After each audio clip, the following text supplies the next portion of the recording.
welcome back to my Super Metroid item collection rate guide and walkthrough.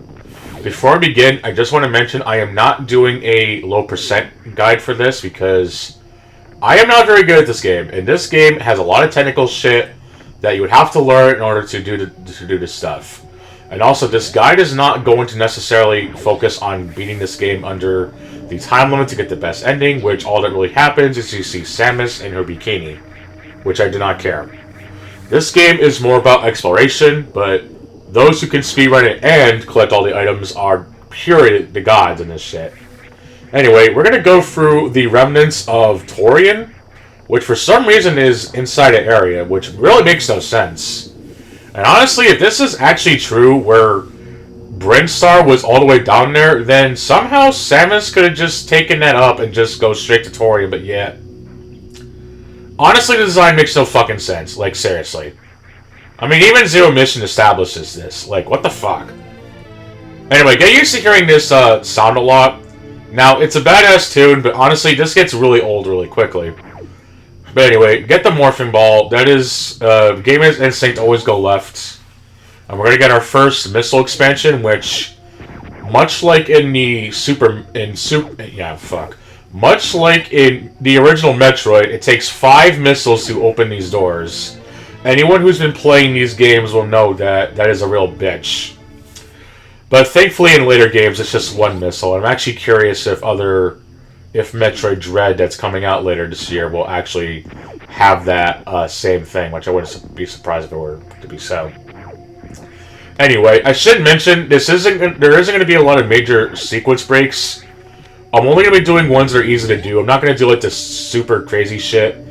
I will be getting the energy tank here early in a little bit. And I actually messed this up actually to record it twice because I was fucking around. Anyway, get the missile expansion. We're going to be needing those a little later to fight our first mini-boss, who we'll be fighting a little later. Pretty sure you'll know what's up. But anyway, once you get the second missile expansion, go ahead and leave. Now, I actually messed this up, and I actually mess up another sequence. So you actually have to go through the re-enter the Mother Brain Room if you want to engage this in order to engage the part below. So you're not going to see me go down, but go through the door and then. Well, first of all, you have to fight these space parts, who are going to be a very common enemy throughout the game. And there's going to be several types of them. These ones you can just kill with 1 shot, and we'll go down. Now, make sure whenever you see those flashing doors, always shoot them. If you are in a room where you're locked in, always shoot the flashing door, because you won't have to fight them again, and it'll save you a little bit of time. Now, we're actually going to go back in here because, like I said, I am going to be getting the energy tank early, which just basically involves getting hit and being pushed up into the energy tank. This would normally require the space jump, but because I want to provide a easier time for those who may not be as experienced with the game, can get a little extra health. But like I said, I'm not going to be doing a lot of sequence breaking. Usually ones that almost anyone can do, provided you have the time for this, I will be showing off. Now what you want to do is lure one of those creatures there who climb on the walls, and aim yourself so that once he gets near, you get shot up into the air to get that little extra air time needed to get the energy tank. I was going to originally try to do this with the other enemy, but it doesn't work. I've tried about a couple times. I said, fuck, I'll just restart, which is probably why you may have noticed a little editing cut of me just going into the room, especially with the amount of energy I had. You didn't really miss much. It was just me fucking around. It didn't work, so I said, fuck it. And also, just to mention, I know this elevator sequence is very memorable in Metroid, but after, like, the initial viewing of it, like, going up and down at least once, I'm going to start trimming those out because they can kind of take a while, and I really don't want to show off a lot of filler. And honestly, that is kind of low-key filler, which I need to keep that in mind when doing other Metroid projects, which I may also do Metroid Zero Mission, but I'm also not going to go for low percent. I'm only doing Metroid Fusion mainly because I don't see a lot of people doing low percent in that game with hard mode, and I've always kind of wanted to do something like that, but since I've, again, been inspired by the likes of Saffron 17 and Big Benedict, I wanted to throw my hat into the ring doing their version of commentary with games that I like, and this is honestly a very great game. It is a very technical marvel of this type of caliber, and I really wish that more games like this do exist, especially in the AAA market, which, yes, I know there's a bunch of indie games like Hollow Knight and all that stuff that's just as good, but, you know, it doesn't help with Nintendo sometimes to actually make games like this that have a lot of depth and actually has shit you can probably figure out. Even, like, this thing where you can, like, spend 10 of each healing, 10 of each ability, the missiles, super missiles, and, of course, the power bombs. The thing of less than 40 energy or something in order to heal yourself. I mean, it's not necessary, but it's certainly a nice little tactic to know. Like, shit. Who even knew such a thing would be in this game in any way? Like, I don't think it's mentioned in the manual. If it isn't, holy shit. Also, just to mention, we're not going to be using the maps, because maps are assholes, and I'm not going to talk about that any further, because I don't want to sort up some political bullshit. That, because this is a guide anyway, you don't really need this, since I'm going to be showing you the way. Yeah, I know, stupid knowing the way joke. That room we can't go through just yet, but we're going to come back later. And also we're going to save that room for later because we need a particular item. So we're going to come back for that later. But go ahead and go down here because we're about to fight our first boss. And I do want to mention that you do want to fight this boss without spamming all those shots because you'll actually kill it a little quicker if you take your time. And just to mention, yes, I have Moonshot on because I'm an asshole.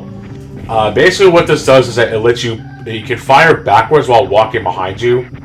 Some people don't really have this on, but I'm going to have it on anyway just in case. You know, it could be helpful, but you do what you think is best. I'm going to have it on just in case people who have it or whatever.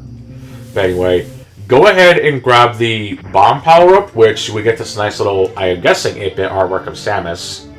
Wouldn't surprise me it was based on her 8-bit incarnation. And yes, I just spoiled it. Oops! Samus is a woman! Anyway, before I get into that little conversation, this Chozo statue is become awoke. So go ahead and put him out of his misery.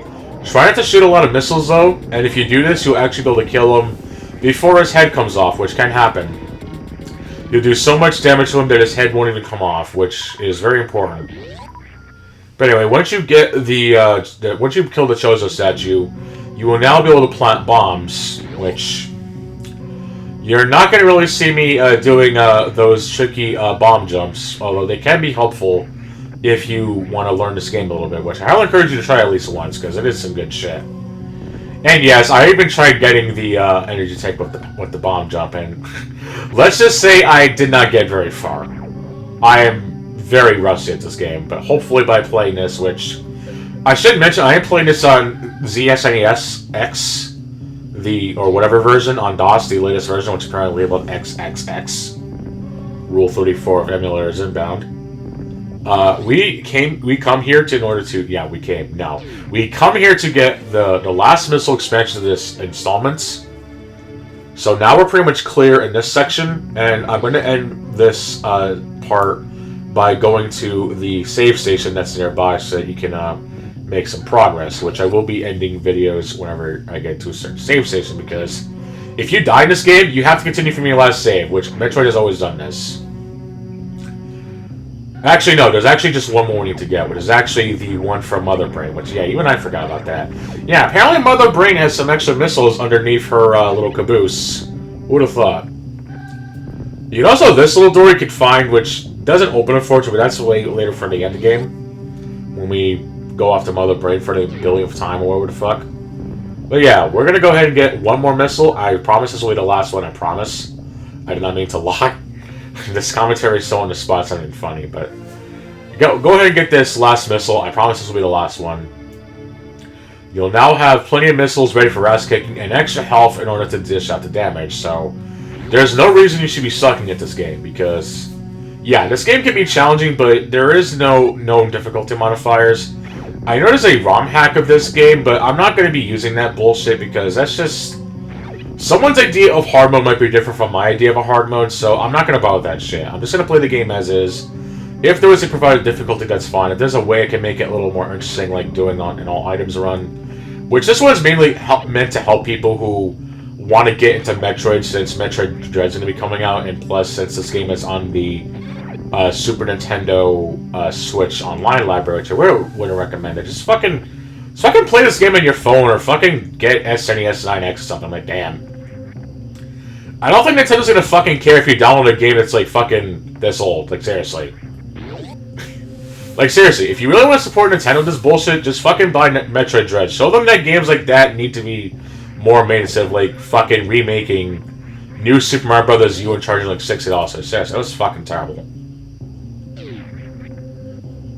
I'll try to keep my ranting about Nintendo to a minimum, but thank you for watching, and you take care.